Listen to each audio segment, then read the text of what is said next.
Приветствую вас, друзья! Огромное вам спасибо за активность и поддержку. 18 июля Анкара, включая район Кичарен, подверглась интенсивным ливням, вызванным активным атмосферным фронтом. По данным метеорологической службы Турции, за несколько часов в районе выпало до 100 мм осадков, что превысило половину месячной нормы. Ливневая канализация не справилась с объемом воды, что привело к затоплению низинных улиц, особенно в густонаселенном Кичарене, одном из крупнейших районов столицы с населением около 900 тысяч человек. Точные данные о жертвах и пострадавших отсутствуют, но местные СМИ сообщают о значительных материальных потерях. В Кичарене подтоплены десятки домов, магазинов и офисов, особенно в районах, прилегающих к реке Хатай. Несколько автомобилей получили серьезные повреждения, другие были унесены водой и найдены в нескольких сотнях метров от первоначального места. В Кичарене затоплены ключевые дороги, включая улицы Санаджак и Аваджак, что вызвало пробки и перебои движения общественного транспорта. В целях безопасности электроснабжение в некоторых кварталах было временно отключено. Сообщается также о повреждении уличной инфраструктуры, такой как светофоры и дорожные знаки. Муниципалитет Анкары и Управление по чрезвычайным ситуациям оперативно отреагировали на чрезвычайную ситуацию. Спасательные команды, оснащенные лодками и насосами, работают над эвакуацией людей из затопленных зон и откачкой воды. Мэр Анкары объявил о мобилизации всех коммунальных служб для расчистки улиц и восстановления движения. Жителей призвали избегать поездок и оставаться в безопасных местах до улучшения условий.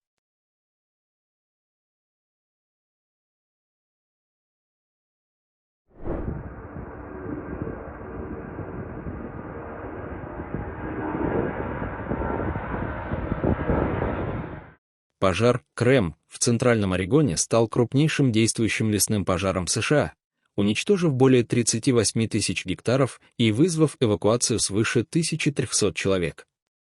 Начался пожар 13 июля в округе Джефферсон, недалеко от границы с округом Уаска, вблизи города Мадрас.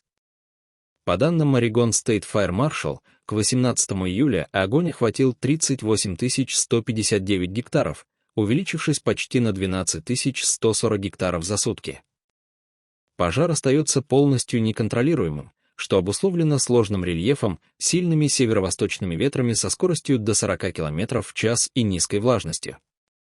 Огонь распространяется по травяным полям, зарослям можжевельника и кустарникам вдоль шоссе 97.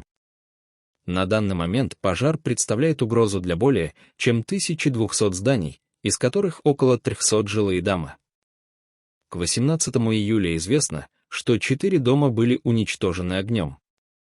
Более 1300 человек эвакуированы из округов Джефферсон и Уаска. В целях безопасности было перекрыто шоссе 97, а также еще несколько дорог. Дым от пожара Крем значительно ухудшил качество воздуха в Центральном Орегоне. Жителей призвали избегать длительного пребывания на улице и использовать маски для защиты дыхательных путей. Высокие температуры и низкая влажность способствуют быстрому распространению огня. Пожарные отмечают, что смена направления ветра в послеобеденное время 18 июля дополнительно осложнила тушение. Еще 16 июля власти объявили чрезвычайное положение в штате, что позволило мобилизовать дополнительные ресурсы, включая Национальную гвардию. В тушении пожара участвуют 573 человека, для создания противопожарных линий используются бульдозеры, авиация ведет тушение с воздуха. Тем не менее, обуздать пожар пока не удается, он продолжает охватывать все новые территории.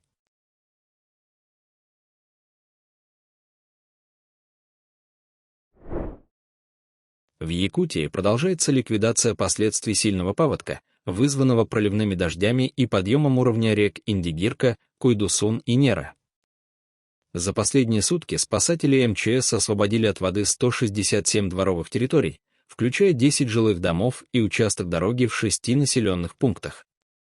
Однако в Аймиконском, Мамском и Абыйском районах остаются подтопленными 239 дворов, 84 жилых дома и участок автодороги Аймикон. По данным МЧС, паводок затронул 3 района, но наиболее пострадал Аймиканский район, где потоплены сразу 5 населенных пунктов – Орта-Балаган, Куйдусун, Аймикон, Усть-Нера и Беркюрде.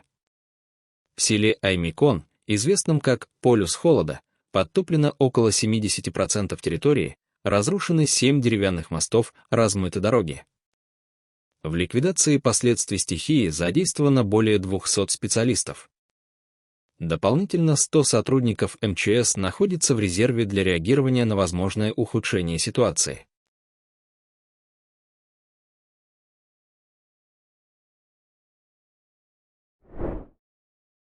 Крупный пожар произошел вчера в Астане на рынке Биг Шанхай, одном из крупнейших торговых комплексов столицы, расположенном в районе Байконур. По данным Министерства по чрезвычайным ситуациям Казахстана, пожар начался ранним утром. Сотрудники пожарной части заметили густой черный дым, поднимающийся из окон 1 и 3 этажей.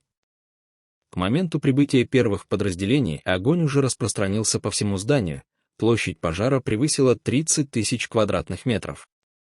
Произошло частичное обрушение межэтажного перекрытия между 1 и 2 этажами, а также крыши. Тушение пожара осложнялось высокой пожарной нагрузкой, которую несли одежда, обувь, мебель и электроника, а также высокой температурой и плотной застройкой торговых павильонов, ограничивавшей доступ к очагам возгорания. Локализация пожара была достигнута к 7 часам 10 минутам утра, но проливка и разбор конструкции продолжались до вечера. Полная ликвидация пожара произошла только в 18 часов 40 минут. В результате пожара пострадали 3 пожарных спасателей, один из которых находится в тяжелом состоянии.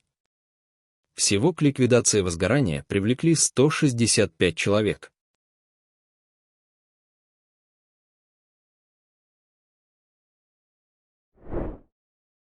Город Годда в индийском штате Раджастхан оказался в эпицентре сильного наводнения. По данным Индийского метеорологического департамента, с 15 по 18 июля Раджастхан пережил необычно сильные муссонные дожди, вызванные активным циклоническим фронтом над Аравийским морем.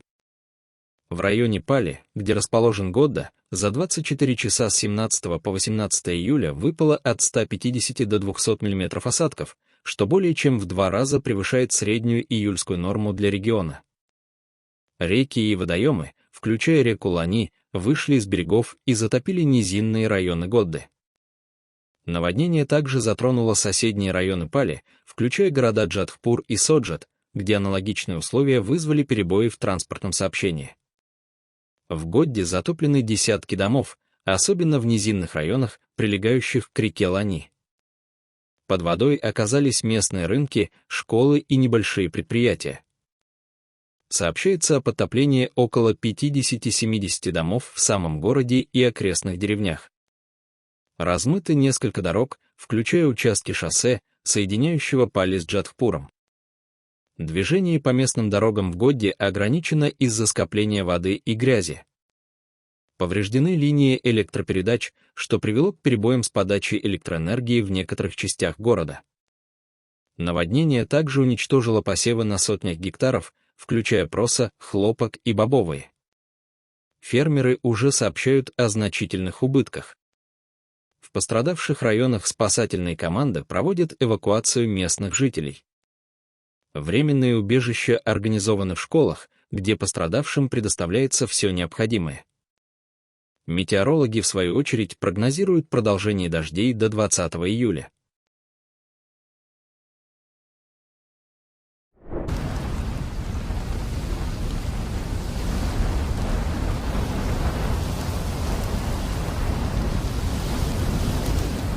Извержение вулкана Сундхнукур на полуострове Рейкинес, начавшееся 16 июля, продолжает оказывать влияние на регион, хотя его интенсивность значительно снизилась.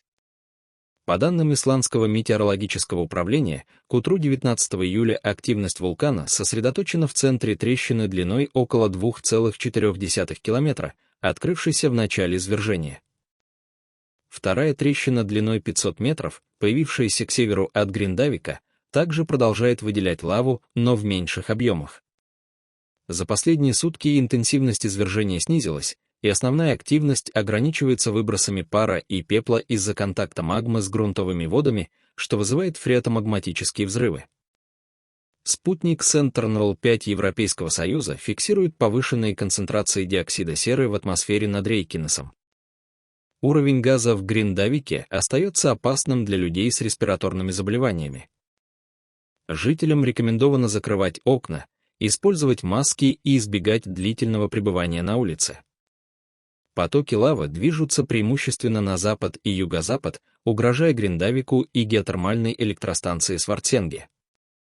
Защитные барьеры, возведенные ранее, сдерживают лаву, но их прочность остается под вопросом. Гриндавик — рыбацкий город с населением около 3800 человек до эвакуации 2023 года, остается практически безлюдным. По состоянию на 19 июля в городе находится менее 100 жителей, так как большинство покинуло его после предыдущих извержений. Посещение Гриндавика разрешено, но жители и сотрудники компаний входят в зону риска на свой страх.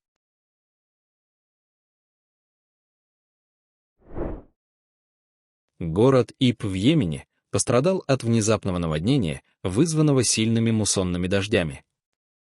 По данным Йеменской метеорологической службы, за 24 часа 17 и 18 июля в провинции Иб выпало около 60-80 мм осадков, что значительно превышает типичную норму для этого региона. Переполненные реки и недостаточная дренажная система привели к затоплению низинных районов города. В Иббе подтоплены дома, магазины и дороги, включая ключевые улицы в центре города.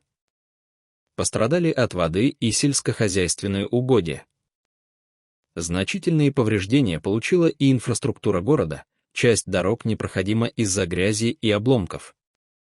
Национальное управление по ликвидации последствий стихийных бедствий Йемена и местные власти координируют спасательные операции. В Иббе и других провинциях началась раздача гуманитарной помощи. С 26 июня Пакистан переживает разрушительные муссонные наводнения. По данным Национального управления по ликвидации последствий стихийных бедствий, муссонные дожди вызвали наводнения и оползни по всей стране. К 19 июля зарегистрировано 111 смертей, из которых почти половина — дети. В провинциях Синд и Пенджаб число пропавших приближается к 1000 в каждой. Прямые убытки оцениваются в миллиарды долларов, включая разрушенные дома, инфраструктуру и сельскохозяйственные культуры. Наводнения в стране вызваны аномально сильными муссонными дождями, усиленными изменением климата. Пакистанский метеорологический департамент сообщил, что в июле 2025 года осадки на 82% превысили норму 2024 года.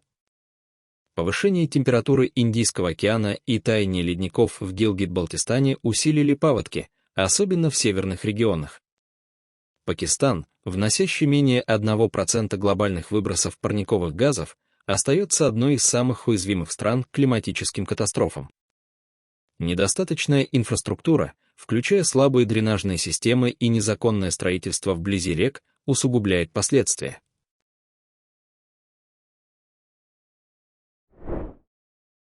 Недалеко от поселка Сан-Педро-Тесистан в мексиканском штате Халиско местные жители вчера стали свидетелями редкого природного явления двух водяных смерчей одновременно. Смерчи прошли над поверхностью озера Чапала, крупнейшего пресноводного озера Мексики, расположенного на высоте 1524 метра над уровнем моря, в 45 километров к юго-востоку от Гвадалахары, на границе штатов Халиско и Мичоакан. По предварительным данным, смерчи не достигли суши и рассеялись в течение 10-15 минут. Метеорологи отмечают, что такие явления редки для озера Чапала, но не исключены в сезон дождей с июня по октябрь, когда регион подвержен нестабильной погоде.